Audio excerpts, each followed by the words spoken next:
I am very confronted. I am very happy that you call me.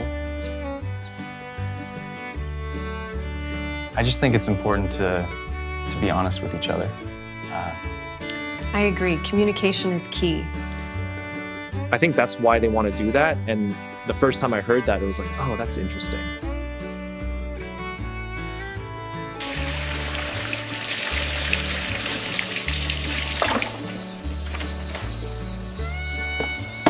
How much for this vegetable today? They are very fresh, only 20. We sell hundreds of these every day. Oh. I'm not surprised. They look delicious. Did you see the news this morning? It's quite unsettling, don't you think? We need to discuss the quarterly budget.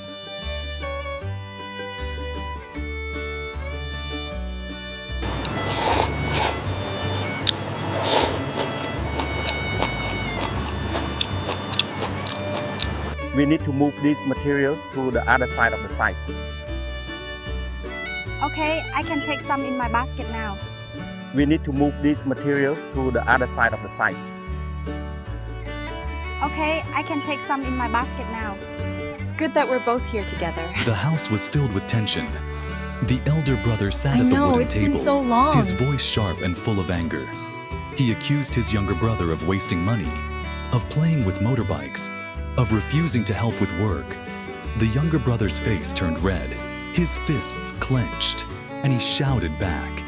He said his brother was a fool, giving up big projects and money just to help a woman he barely knew. The room shook with their voices. They were not only fighting about money, they were fighting about survival, about loyalty, about family. Their parents had died long ago. They had survived together, depending on each other, but now cracks were forming. The elder brother explained, his tone heavy but firm, that the woman he was helping was not just anyone. She was connected to the man who had saved them, a man who had given them work, food, and dignity. He refused to betray that trust, but the younger brother did not care. He wanted quick money. He wanted freedom. In his eyes, loyalty was weakness. Finally, the argument exploded. The younger brother slammed the door, shouting that he was leaving, that he would no longer live in the shadow of his brother's choices. The sound of the door echoed through the house like thunder. The elder stood frozen, breathing hard, his fists trembling. He knew that once his brother walked into the night, he might never come back. Far away, in a quieter corner of the village, another story was unfolding. She was working silently, her hands moving with care as she looked after a small child. The girl's name was Nai. She was innocent, sweet, with bright eyes that trusted easily. The woman treated her like family. She guided her small hands to pick vegetables in the garden. She laughed when the girl stumbled but quickly helped her back up. They went to the market together, carrying baskets of produce, calling out to sell pumpkins and herbs. The child's laughter filled the air, but beneath the warmth, there was a shadow. At the market, she noticed eyes on her. Strangers, men she did not know, lingered too long. Their stares were sharp, like knives pressing against her back. She tried to ignore them, focusing on selling her goods, on feeding the child, but unease twisted in her chest. Still, she smiled for Nai. She bought her a bowl of noodles, then a sweet dessert, wanting to protect the little girl's happiness, even as fear grew in her heart. Later, she used her earnings to buy clothes for the child. Ni's eyes lit up as she held the new dress against her chest. For a moment, all the fear seemed to vanish, replaced by the simple joy of a child who felt cared for, safe, and loved. But danger was never far. At the construction site, the elder brother faced a new test. A stranger approached him, smiling too easily, speaking with a voice that dripped with false kindness. He called himself a client, but his questions were strange. He asked about income. He offered gifts, money, 20 million just for a meeting. The elder refused. Then the stranger leaned closer, his words like poison. He offered 50 million for something darker, something illegal. He wanted the brother to weaken the foundation of the project, to betray the trust of the man who had helped them, to destroy the work for money. The elder's jaw tightened. His voice shook but held firm. He said no. He declared that his company was honest, that he owed his loyalty to the one who had given them everything. He would not sell his soul, not for 50 million, not for any amount. The stranger's smile faded, his eyes turning cold. He gave a final warning. Then he walked away, leaving behind a promise of danger. That night, the woman tucked Nai into bed. She watched the child sleep, her tiny chest rising and falling peacefully.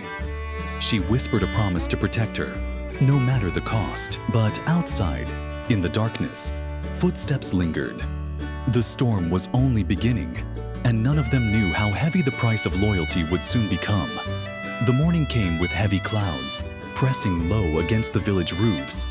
The elder brother walked to the construction site, his boots sinking into the damp soil. Every step felt heavier than the last, not because of the mud, but because of the memory of the man from yesterday, the one who had offered him money to betray his company. The words echoed in his ears like a curse. 50 million, easy money, just one act of sabotage. But he had refused. He had stood tall, proud, loyal, yet deep inside, he feared. He feared not for himself, but for what might come next. Meanwhile, the younger brother had vanished into the city. He wandered streets filled with noise and smoke, his heart beating with anger and pride. He told himself he was free, no longer chained by his brother's stubborn sense of loyalty. He met with new faces, men who smelled of alcohol and gasoline, men who promised excitement, fast money, and danger. They laughed at his eagerness, but they welcomed him. For them, he was young blood, reckless, easy to mold. He did not see it then, but he was walking into the hands of wolves. Back at the village, she was busy with the child. The little girl woke early, smiling, her small hands reaching for breakfast. She made porridge, fed the child, brushed her hair, and promised that today would be another day of joy. They went again to the market, baskets on their backs, hope in their hearts. They sold vegetables. They bargained with buyers. They laughed together. To the eyes of strangers, it looked like a perfect picture of a small family. But beneath that smile, she was restless. The men from before had returned. Their eyes still followed her. Their whispers were too soft to catch, but their smirks told her everything. Something was wrong. That afternoon, the elder brother visited her. He brought fruit, a small gift for the child, and asked how she was managing. She smiled politely, thanked him, and tried to hide her unease. But he noticed. His eyes scanned the market, sharp and suspicious, trained by years of hardship. He pulled her aside, his voice low. He warned her to be careful, to never walk alone at night, to always keep the child close. She nodded, her heart tightening with fear she could no longer deny. As evening approached, shadows grew long. The child played with her new clothes, spinning in circles, giggling without worry. But she stood by the window, staring out into the darkening streets. A flicker of movement caught her eye. A man leaned against a wall, smoking, watching. He did not move when she closed the shutters. He did not leave when she turned off the lights. He stayed, watching, waiting. That night, the elder brother could not sleep. He sat by the table, his head in his hands, the silence of the house crushing him. He thought of his younger brother, lost in the city, swallowed by temptation. He thought of the stranger's offer, of the cold threat hidden behind a smile. And he thought of her, alone with a child, stalked by eyes in the dark. He knew the storm was moving closer, step by step, hour by hour. Far away, the younger brother sat with his new companions. They drank cheap liquor, they laughed too loudly, and then one of them leaned in. his breath hot with alcohol. He told him about a job. Easy money, no risk, just a small task. Deliver a message, carry a package. The younger brother, blinded by pride and anger, agreed without hesitation. He did not see the trap closing around him. The following morning, she discovered something terrifying. The small gate of her garden had been forced open. The latch was broken, the wood splintered. Nothing was stolen, but the meaning was clear. It was a warning. Her hands trembled as she touched the broken wood. Her first thought was of the child. She ran back inside, heart pounding, and found Nee still asleep, safe, unaware. Relief washed over her, but it was thin, fragile. She knew now that she was being hunted. She called the elder brother. Her voice shook as she told him what happened. He arrived within minutes, his face pale, his jaw tight with rage. He examined the gate, the marks on the wood, the footprints in the dirt. He knew this was no accident. Someone wanted to scare her. Someone wanted to break her spirit. He looked her in the eyes and promised that he would protect her. Protect the child, no matter what it cost him. She believed him. But in her heart, she wondered how long they could hold against shadows they could not see. The day dragged on, filled with tension. Every sound outside made her jump. Every knock on the door made her heart race. Even the laughter of the child, once sweet and comforting, now felt like a fragile flame in a storm, ready to be blown out. She whispered prayers under her breath, clinging to hope. But hope was a thin shield against the growing darkness. By sunset, the elder brother sat once again with her and the child. They ate in silence, the air thick with unspoken fear. Suddenly, his phone rang. He looked at the screen, his face hardening. He stepped outside to answer, his voice low and urgent. When he returned, his expression was grim. He told her the news. His younger brother was involved in something dangerous, something criminal, something tied to the very men who had been circling around her. The pieces began to fit together. The offers of money, the threats, the watching eyes, and now the younger brother's disappearance into the city. It was all connected. The danger was not only real, it was closing in from every side. She clutched the child tightly, tears burning her eyes. He stood by the door, fists clenched, ready to fight whatever came. The storm was no longer approaching. The storm had arrived. The night fell heavier than any before. Darkness spread across the village like a suffocating blanket. Every corner swallowed in shadows. Every sound magnified into something sinister. She sat by the small bed where the child slept, her eyes fixed on the faint rise and fall of the little chest. Her hand never left the girl's hair, as if by touch alone she could protect her from the dangers lurking outside. But her own heart was trembling. She had seen the broken gate. She had felt the gaze of men watching from the street. And now she knew the truth. The younger brother was involved. The danger was not far away. It was inside their lives, wrapped around them like a snake, waiting for the strike. Outside, the elder brother walked the yard with a lantern in his hand. His face was drawn, hard, his eyes sharp as a hawk. Every crunch of leaves under his boots made him tighten his grip on the handle of the lantern. He knew they were being watched. He could not see them, but he felt it. The stillness was too heavy, the silence too perfect. He whispered to himself, promising that if anyone stepped closer, if anyone dared to touch his family, he would fight until his last breath. Far away in the city, the younger brother sat in a dimly lit room, smoke curling from cigarettes, the stench of cheap liquor hanging in the air. Around him were men whose laughter was hollow, whose eyes carried no warmth, only cruelty. They had given him small tasks at first, delivering packages, carrying messages, and he had done them without question.